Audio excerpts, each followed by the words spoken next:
Тэгэхээр яг хүмүүс бол нийгмийн лиценз энтергээд тийм ээ ийм хийсвэр ойлголт утгуунаар ярихад бол нэг бас хаанаас юу цоош юм ингээ ороод ирсэн юм шиг тийм ээ. Тэгжээд л энэ бол австралид байдаг юм ингээ ярихаар тийм гадны юм шиг бодогдоод байдаг л та тийм. Тэгэл энийг бол зүгээр энгийнээр хэлэх юм бол ерөөсөө л уул уурхаан үйл ажиллагаа явуулахад нутгийн иргэдийн зөвшөөрлийг авна л гэсэн үг. Үнэхээр уул уурхаа хөгжүүлэх юм уу нутаг орондоо эсвэл малаа малаад амьдрах уу газар тариалан аялал жуулчлал хөгжүүлэх үү гэдгээ өөрсдөө шийднэ. Нутгийн иргэд өөрсдөө нэг зөвшөөрөхгүй байгаа бол хинч дур мэдэн тэнд үйл ажиллагаа явуулахгүй л гэсэн л ийм ойлголт ийм хандлага байгаа юм тий. Энэ бол хүний эрхийг дээдлсэн байгаль орчинд ээлтэй тийм ээ. Дан ганцхан эдийн засгийн өнцгөр одоо эдийн засгийн өсөлт ч юм уу тийм ээ.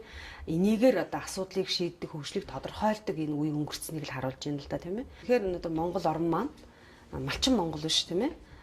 Монгол орн маань өөрөө Монгол биш гэж хэлдэг шүү дээ. Майнг бол улс болсон тийм ээ.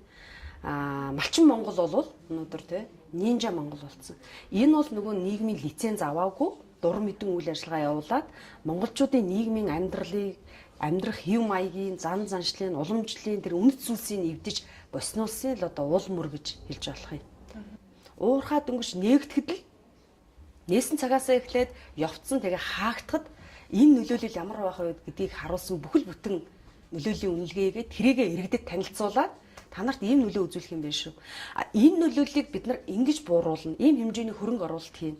Та нарын ажлын байрыг ингэж зохицуулна, амьдралыг чинь өөрчилснөөхөө нөхөн төлбөрийг ийм хэмжээгээр бид нар өгнө гэд тохиролцоод гэрээ байгуулад ийм байдлаар нь явах нь бол олон улсын жишг юм байна. Тэгэхээр энэ зүйлийг бид бас хуульчлах шаардлагатай байгаа юм. Тэгэхээр нөгөө байгаль орчин нөлөөлөх байдлын үнэлгээний тухай хуулинд өөрчлөлт оруулах хэрэгтэй.